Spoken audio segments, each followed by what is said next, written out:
Dory 1, this is Fire Team Delta. Dad's coming home.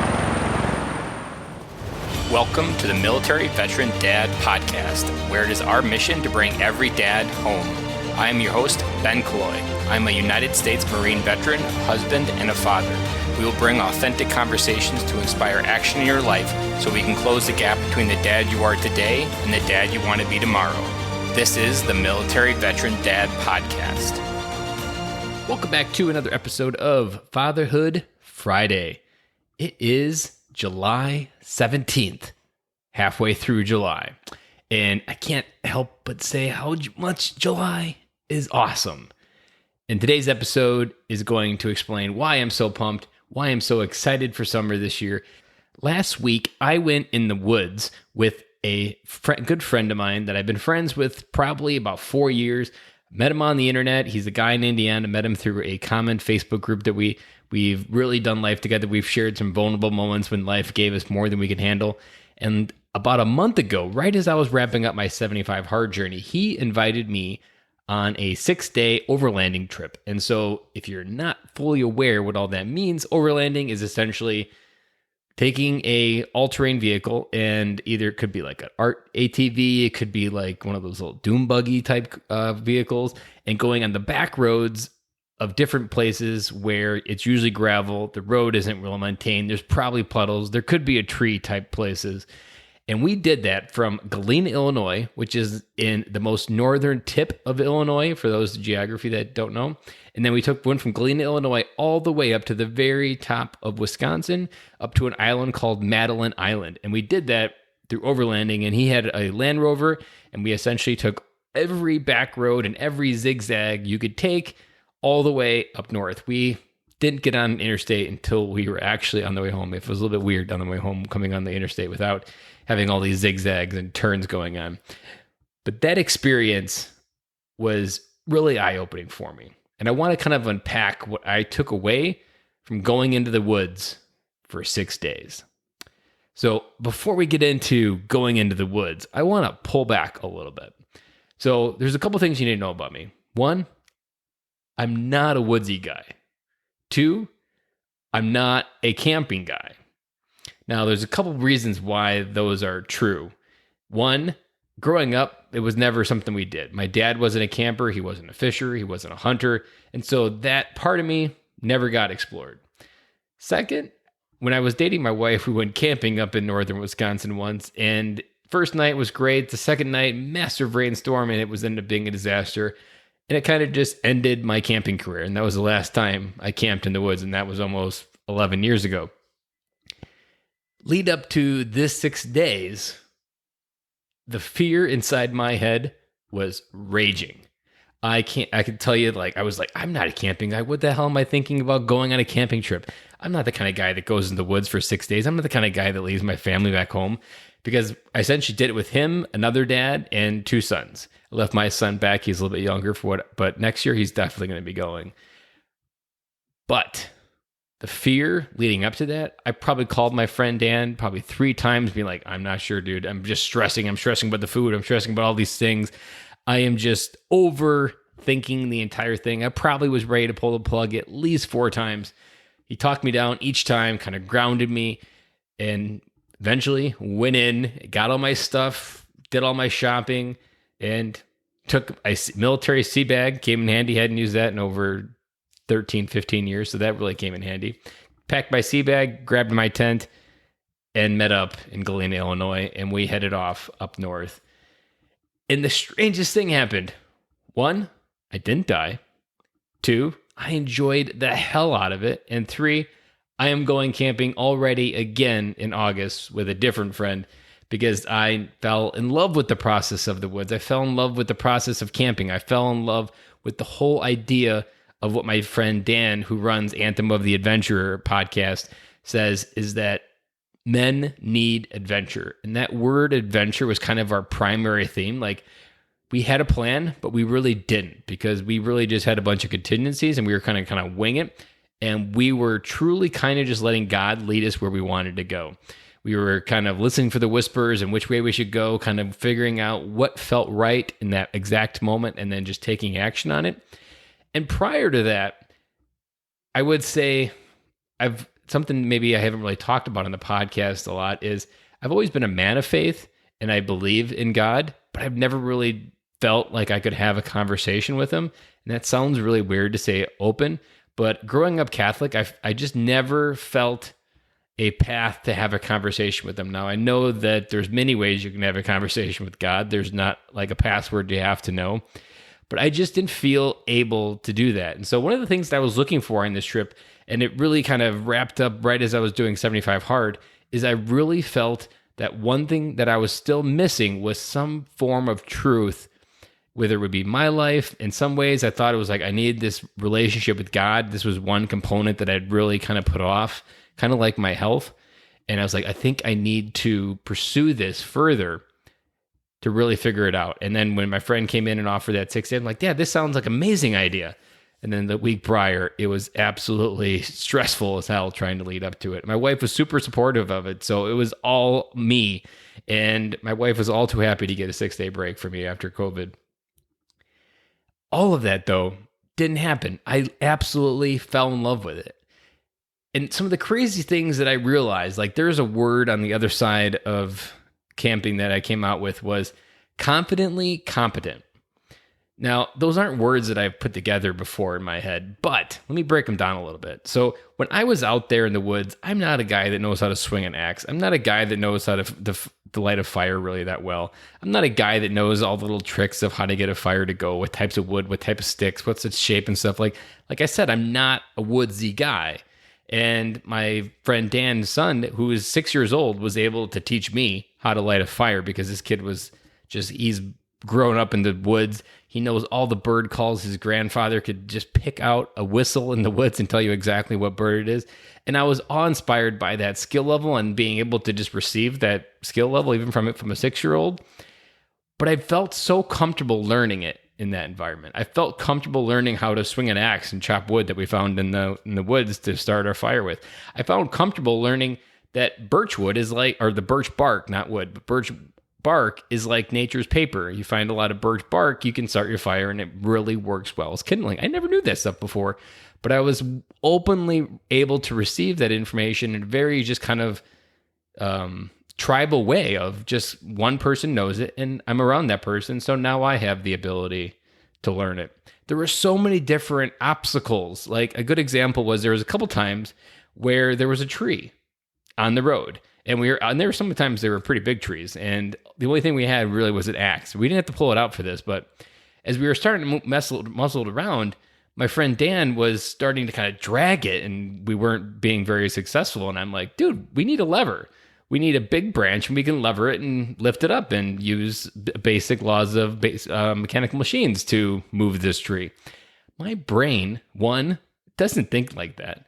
And two, I can't remember the last time I had thought like, you know what this obstacle really needs is a lever. You know what this obstacle really needs is a wedge. That wasn't something that my brain ever experienced before, but in that moment, it was exactly what arrived. That I was able to step into that, and I just felt confident. I wasn't stressed. I wasn't overly overwhelmed. I was, if anything, for those 6 days, I felt so relaxed.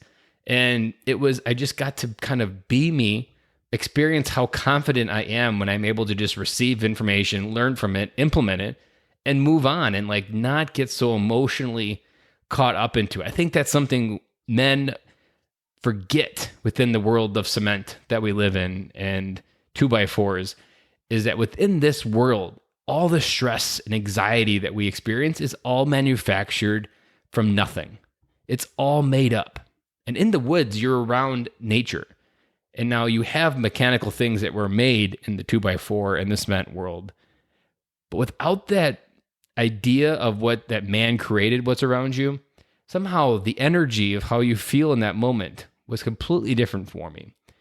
That whole experience, for me to be able to just to go through whatever we got handed us, that allowed me to really begin to feel more confident in what I can do, and even like just control my emotions. Like that was something that I wasn't expecting to find, but I did. There's something else that I did that I've never done in my life, and I'm super glad that I did it because I would have really regretted it on the other side, is there's this special cliff jumping place that you can go to on Madeline Island. And I jumped off of a cliff probably like 20 feet high into freezing Lake Superior. Now, it's not super freezing, but it was probably about like 68 degrees. So, I mean, it wasn't a warm area that we were jumping into. Certain parts of it were. By the beach, it was pretty warm. But in this particular area, it was pretty shock to the system. And I even did it twice, and probably would have did it more except a storm rolled in. But I've never done anything like that in my life. And again, I stepped through the fear. I felt like the initial rush. I'm like, oh my gosh, I'm not the kind of guy that jumps off this. But I saw the 6-year-old jump off the cliff as well. My Dan's son did it. And I was like, if he can do it, definitely I could do it. And so I did it. It was just felt comfortable to follow within the footsteps of people that had done it before me. And I've just felt so comfortable doing those different things. And I think that's something as a dad, I myself was underestimating a lot because I wasn't connecting with nature. I wasn't getting outside of the 2x4 world and really getting myself back to the natural resonant frequency of our body and nature, and really connecting within the different things that really thrive our masculine soul on the inside. And there's one other overarching theme that I really didn't know what was going to happen through this process, but there was a book that my friend Dan introduced me to, and it's called Becoming a King by Morgan Snyder. And essentially, it's a 20-year story of this man's life on learning to walk with God and identifying and growing as the man that God intended him to be. And we used this book on Audible while we were driving in the car from campsite to campsite, which is how we pretty much went. We had different targets of where we needed to be, but we were just having, okay, we need to be here by tonight, and we need to be here by the next night. And by the third night, we were on Madeline Island. And then in the meantime, we were listening to this audiobook on becoming a king. And so we were also talking about like how to connect with the masculine soul. What did God really mean when he created the masculine soul? And what are the things that we've lost in 2020 related to the masculine soul? And so much of that, there's words like excavation. There's the words like don't plant a seed or an apple seed in the soil and then continue to focus on the fruit. It's the soil that's going to create a great apple, not necessarily the focus on the tree. Like he even has a podcast called Good Soil because he recognizes that it's the soil that creates the kind of soil that you create in your life is what's going to bear good fruit. And most men don't think like that. We're focused on the fruits. We're focused on the money. We're focused on all the different objects we can get from our pursuits. But then we forget that it takes good soil to create a good life. And that book also really, really opened me up to this, be able to have this conversation with God that I felt comfortable having. Like it wasn't a preachy book. It wasn't a very denominational book. Like you didn't feel like it was this way or that way. It was a very open conversation about a man's journey over about 20 years, about how he had to fall down multiple times and how his life was a giant test for where he is now and where he was able to write the book. And it's so battle-tested information in there about how he's raised his kids, his sons, and what has fed his masculine soul. And his good friend, John Eldridge, who wrote Wild at Heart. So if you've ever read Wild at Heart and then you know that book and then connect it with this book, like this book is for someone who's already kind of swimming in the deep end, for someone who's already tapping into that masculine soul. I've heard it described that Anthem of the Adventure kind of opens your world up. Becoming a king is for someone who's in the deep end, learning how to swim. They can already tread water, and they're looking for those high-level skills that's going to allow them to move their life forward. But in this case, it was a way that I allowed myself to move forward in connection with God. And that's not something I've talked about openly on the podcast. And I can hopefully say that I probably will talk about it in and outs here going forward. But since then, since I've come back every morning right after my meditation, I do a quick prayer and talk to God. And before that, I never felt comfortable. I never felt that I was enough. I never felt that I knew what to say or even what to ask, or where I needed to be, or anything that was related to having that conversation with God. And ever since then, so I came back about last Saturday was my day. Last Friday I came back. Ever since then, every morning I've had a conversation with God. And I would say I'm just in the infancy. I'm not someone that knows all this stuff, but I can say becoming a king, going in the woods, the whole experience, being able to align who I am, go on what I'm calling finding my truth. I talked about that episode right before I was actually in the woods when that episode came out about what is your truth. For me, my truth came out that like so much of what I was missing was this true connection with God, because it was the emptiness inside that sometimes still gets me, but it was that emptiness that I hadn't fully received God is what I kind of feel like on the other side of this journey. So with that, I really hope that you take the time to maybe check out Becoming a King. If you're not a woodsy guy, I would challenge you to try to get into the woods, either go on a hike, do something, get a tent from Walmart and just set up a tent in the woods for one night, get a campsite. It was super simple, $20, get a simple first come, first serve campsite, spend the night. Or if you can really get out there with another guy and just have a real conversation about life and maybe what's going on in each other's life, like being able to connect through the car ride, at nights, the campfires, we really dove into it. And that's what men are missing. When we connect at a deeper level with another man, our soul is strengthened and we feel another connection to another human being, and we want them to be successful.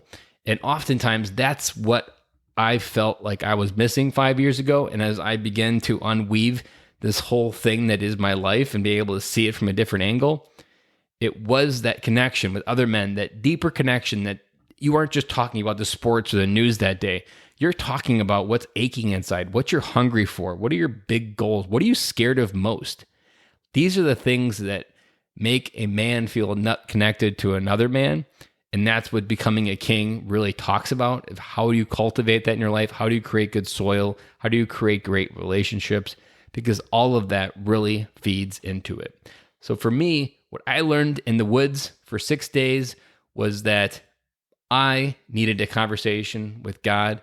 I needed to be in a space where I could just test my natural abilities and let what I already knew come to the surface and realize a whole new appreciation for the life that's already happened for me, and be able to go forward and understand how life is still happening for me and continue to shape and live and bring messages like this to you guys, because I love helping you guys out. I just got a message today and it really opened me up, and I was really appreciative for the dad reaching out to me.